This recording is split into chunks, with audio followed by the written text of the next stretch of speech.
Hello everyone.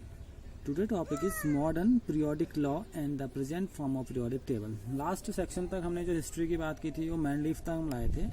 अब ये जो हमारा मॉडर्न एरा चल रहा है, मॉडर्न एरा के बिहाफ पर जो टेबल बनी वो टेबल को किसने जस्टिफाई किया उसके बारे में थोड़ा जानकारी ले लेते हैं. देखिए, जो लिमिटेशंस किसी की चीज़ की लिमिटेशन यानी किसी थ्योरी की जो लिमिटेशन होती है वो अगली जो थ्योरी आती है उसका उसी पॉइंट्स को क्या करती है, वो चेंज करती है और उसे मॉडिफाई करते हुए क्या बेहतर रूप में हमारे सामने रखती है. तो हुआ क्या, उस टाइम जो मैनलीफ की जो पीरियोडिक टेबल थी बहुत सही थी, लेकिन उसने जो उसका प्रोसीजर रखा यानी कि जो उसका प्रिंसिपल उसने जो रखा वो किसके बेसिस पर रखा था, एटॉमिक मास के बेसिस पर रखा था.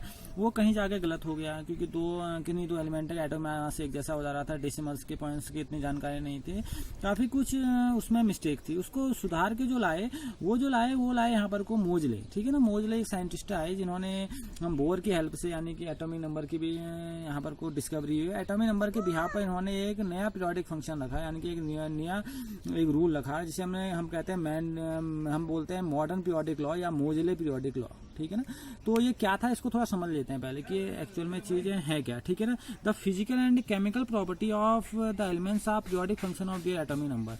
इन्होंने बताया जो किसी भी एलिमेंट की जो फिजिकल और केमिकल प्रॉपर्टी होगी वो क्या होगा, वो एटॉमिक नंबर की पीरियोडिक फंक्शन होगी. अब यहाँ पर को बात समझ में आनी चाहिए कि मैं कहना क्या चाह रहा हूँ. देखिए, वहाँ क्या था, वहाँ पर अगर आपको याद होगा तो वहाँ पर कहा एटॉमिक मासेस था और यहाँ पर को क्या है, एटॉमिक नंबर है. तो वो बोलता है कोई भी एलिमेंट की अगर आप फिजिकल और केमिकल प्रॉपर्टी देखेंगे तो वो एटॉमिक नंबर के पीरियोडिक फंक्शन होगी. अब पीरियोडिक फंक्शन की बात को समझना है क्या.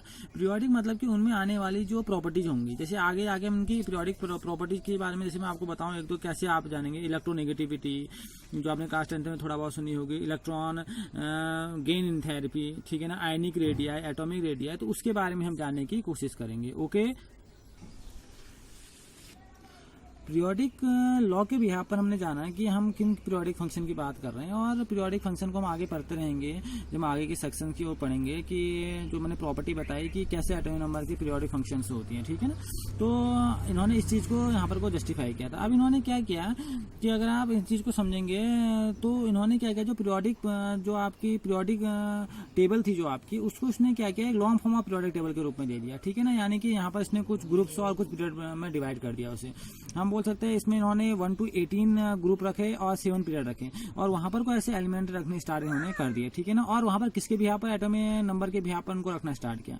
अब एटॉमिक नंबर क्या होता है, किसी एक एलिमेंट का एक यूनिक प्रॉपर्टी होती है. वो ऐसा नहीं कि जैसे हम रोल नंबर देखते हैं ना, किसका रोल नंबर 1 होगा, फिर 2 होगा, 3 होगा, 4 होगा. अब मास में क्या था कि रोल नंबर 1 वाले का मास रोल नंबर 4 वाले मास के बराबर हो सकता है, लेकिन जो रोल नंबर होगा वो हर एक का क्या होता है, यूनिक होता है. यानी कि जैसे मैंने रोल नंबर 1 बोला तो उसमें एक ही बोलेगा, 2 ऐसे 3, वैसे एटॉमिक नंबर भी था. ये किसी भी एलिमेंट की यूनिक प्रॉपर्टी थी. जैसे एलिमेंट हमने बोला 1 तो उसका अलग होगा, फिर 2 का अलग, 3 का अलग, ऐसे मतलब 1 2 3 करके इन्होंने उसको पीरियड और ग्रुप्स में रखना स्टार्ट कर दिया. ठीक है ना, और उसी के बिहाफ पर इन्होंने आईपीएससी को भी शामिल किया. यानी कि आईपीएससी के जो नोमेनक्लेचर था, यानी कि आईपीएससी ने भी उस चीज को क्या किया, उस चीज को मतलब वेरीफाई किया कि हाँ बिल्कुल ये अपने आप में एक्यूरेट सही है, एक्यूरेट चीज है. ठीक है ना, और उन्होंने जब उनको एक ग्रुप यानी कि 1 to 18 ग्रुप में रखा और 7 पीरियड में क्लासिफाई किया तो उन्होंने उसमें एक चीज और बेहतर की, उसमें मेटल, नॉन मेटल, मेटलॉइड्स, उनकी एक अलग सीरीज बना के रखी.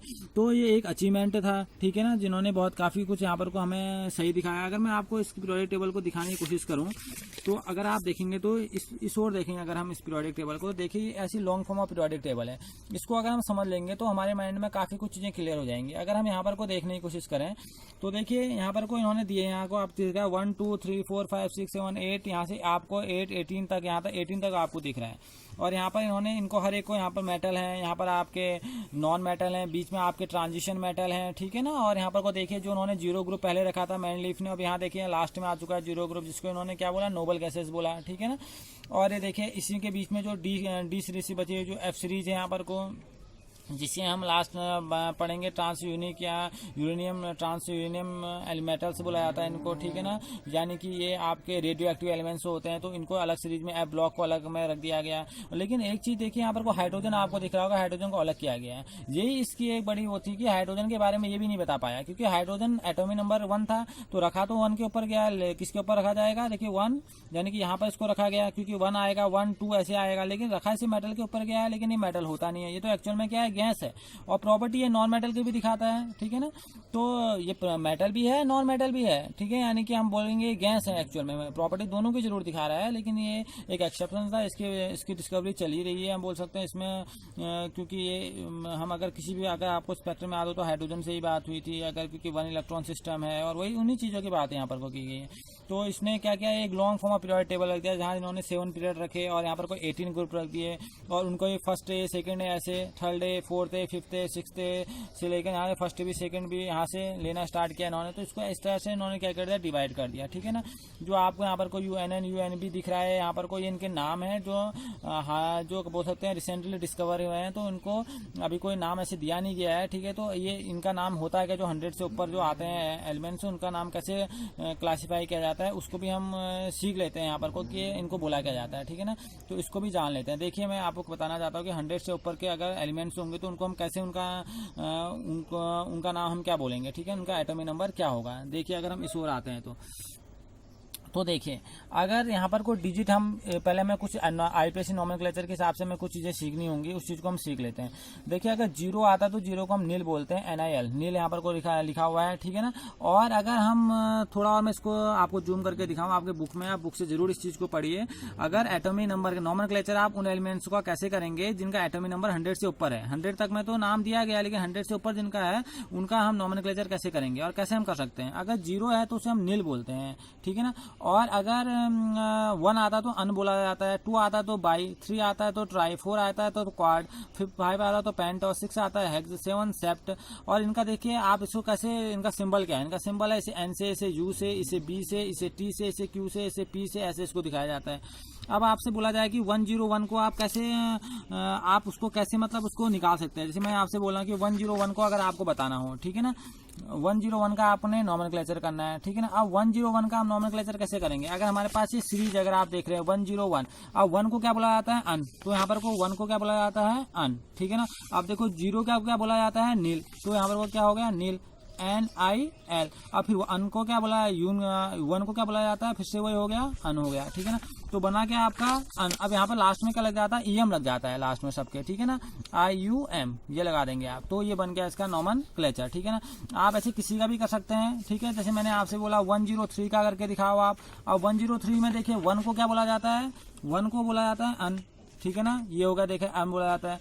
0 को क्या बोला गया, नील, NIL, नील हो गया। और 3 को क्या बोला जाता है, ट्राई, तो क्या हो गया, ये ट्राई हो गया। अब ट्राई आ गया यहाँ पर को। अब लास्ट में हमने क्या लगाना है, अगर हम लास्ट वाली बात समझेंगे तो हमें क्या लगाना है, UM, ट्राइयूनियम, ठीक है ना। यहाँ पर को हम क्या लगाते हैं, IUM लगा देते हैं, ऑलरेडी था तो हम इसे क्या लगाते हैं, ट्राइयूनियम लगा देते हैं, ठीक है ना। अब शॉर्ट नाम में दिखाना तो शॉर्ट में इसका नाम हम क्या बोलेंगे, ये U हो गया, ये N हो गया, ये T हो गया, ये 103 हो गया। अब 101 को दिखाना था तो क्या होता है, UN, और 1 को हमने क्या माना, U, तो ये क्या हो जाता है हमारा आपका, हम इसे बोल सकते हैं, ये सिंबल है, देखिए यहाँ पर को आपको समझ में आ जाएगा। देखिए 101 क्या बोला, अन, नील और अन, EM, ठीक है ना। यहाँ IM लग जाता है लास्ट में, IUPAC नॉमेनक्लेचर है इनका, ऐसा नॉमेनक्लेचर, इनका एटॉमिक नंबर क्या होता है, 100 से ऊपर होता है, तो UNU हो गया। 102 आपने इसी सीरीज को पकड़ना है, ठीक है ना। 1 में आपको N बोलेंगे, ऐसे 2, ऐसे किसी भी चीज को आप जैसे बड़े को अगर आप सोचें, अगर सपोज करें आप कहें इससे बड़े में क्या होगा, जैसे आपने लिखा 111, तो 1 को क्या बोला जाता है, अन, 1 को फिर अन, ठीक है ना, 1 को फिर अन, लास्ट में क्या लग जाएगा, IUM, ठीक है ना, तो EM लग जाता है। तो अगर शॉर्ट में दिखाना तो उसको क्या बोलता है, U, ठीक है ना। वैसे 112 को दिखाएंगे तो 112 को दिखाएंगे, 1 को क्या बोला जाता है, यहाँ से अगर आप सीरीज को ढूंढने की कोशिश करेंगे तो सीरीज में 1 क्या है, वही यहाँ पर को अन हो गया, ठीक है ना। फिर आपका 1, फिर अन, फिर 2 को क्या आता है, बाई, ठीक है ना। फिर बाई बोल दिया आपने तो क्या, बाई EM, देखिए लास्ट में IEM या UM आपका लग जाता है। यहाँ पर I ऑलरेडी होगा, UM आप लगा लेंगे, नहीं तो यहाँ पर को आप IM का यूज करेंगे, ठीक है ना। तो ये आपकी सीरीज है, इनको आप 100 से ऊपर के जितने भी होते हैं आप इसका नॉमेनक्लेचर करिए, और ये आपको तब आएगा जब आपको ये चीज़ पता हो, ठीक है ना, कि किसको क्या बोला जाता है। 0 को नील बोला जाता है, 1 को ये बोला जाता है, ये सिर्फ आपने इनको याद करना है। अगर आपने इनको याद कर लिया तो आप किसी भी 100 से ऊपर आने वाले कोई भी एलिमेंट्स को आप नाम क्या कर सकते हैं, बता सकते हैं, ठीक है ना। कुछों का नाम है दे भी चुके से 100 से ऊपर का नाम जैसे इन्होंने दिया है, जैसे 101 का तो नाम यहाँ दिया भी गया है, जैसे यहाँ पर दिख रहा होगा मॉलिब्डेनम, ये नोबेडियम, कुछों का नाम दिया है इन्होंने 111 तक नाम दिया गया है रोजेटल ने, उसके बाद नाम दिए नहीं गए हैं अभी तक, उनका कुछ नाम ही रखा गया है, ठीक है ना। तो डिस्कवरी होने में है, इनका नाम लगते रहेंगे, लेकिन अभी जो इनको दिया गया है IPSC नोमेनक्लेचर से, जब तक इनके नाम नहीं दिए जाते हैं तब तक इनको इसी बिहाफ पर रखा जाता है, ठीक है ना। तो आज हमने क्या जाना, हमने मॉडर्न पीरियोडिक टेबल के बारे में जाना कि मॉडर्न पीरियोडिक टेबल क्या थी, उनमें उसको कैसे डिवाइड किया गया था, उसको बहुत अच्छी तरह क्लासिफाई किया गया, और जो पीरियोडिक फंक्शन होते हैं वो एटॉमिक नंबर के ही बिहाफ पर रखे गए थे, ठीक है ना। जो जिसमें सबसे बड़े करेक्शन को यानी कि बोल सकते हैं जो एटॉमिक मास थे उस चीज को क्या किया, दूर किया, और एटॉमिक नंबर यहाँ पर को बताते हुए गया। और एटॉमिक नंबर का सबसे बड़ा बेनिफिट ये था कि उसके बिहाफ पर क्या होते हैं, इलेक्ट्रॉनिक कन्फिगरेशन होते हैं, और इलेक्ट्रॉनिक कन्फिगरेशन होते हैं जिससे क्या होता है, कोई भी एलिमेंट की अपनी एक यूनिक प्रॉपर्टी बनी हुई रहती है, ठीक है ना। और जो मेटल और नॉन मेटल और मेटलॉइड्स में क्लासिफाई किए गए वो क्या होते हैं, एक दूसरे की प्रॉपर्टी को रिपीट करते हैं, जैसे कोई एक ही ग्रुप में है तो वो उसी ग्रुप की प्रॉपर्टी को शो करेगा, ठीक है ना। तो इनको 18 ग्रुप्स और 7 पीरियड में क्लासिफाई किया गया। फिर एक नई चीज आई IPSC के नाम पर ये आई कि अगर 100 से ऊपर के अगर एटॉमिक नंबर वाले एलिमेंट्स होंगे तो उनको हम कैसे क्लासिफाई करेंगे, उनका नोमेनक्लेचर कैसे करेंगे। तो उनके नोमेनक्लेचर करने के लिए यहाँ पर को IPSC ने उनके लिए नोटेशन दिया, ठीक है ना। तो आज का हमने बहुत सारी चीजें सीखी कि इनको हम किस तरह से सीख सकते हैं। ओके, अब हम नेक्स्ट लेक्चर में इनकी कुछ प्रॉपर्टी है इनके बारे में जानने की कोशिश करेंगे। Okay, thank you.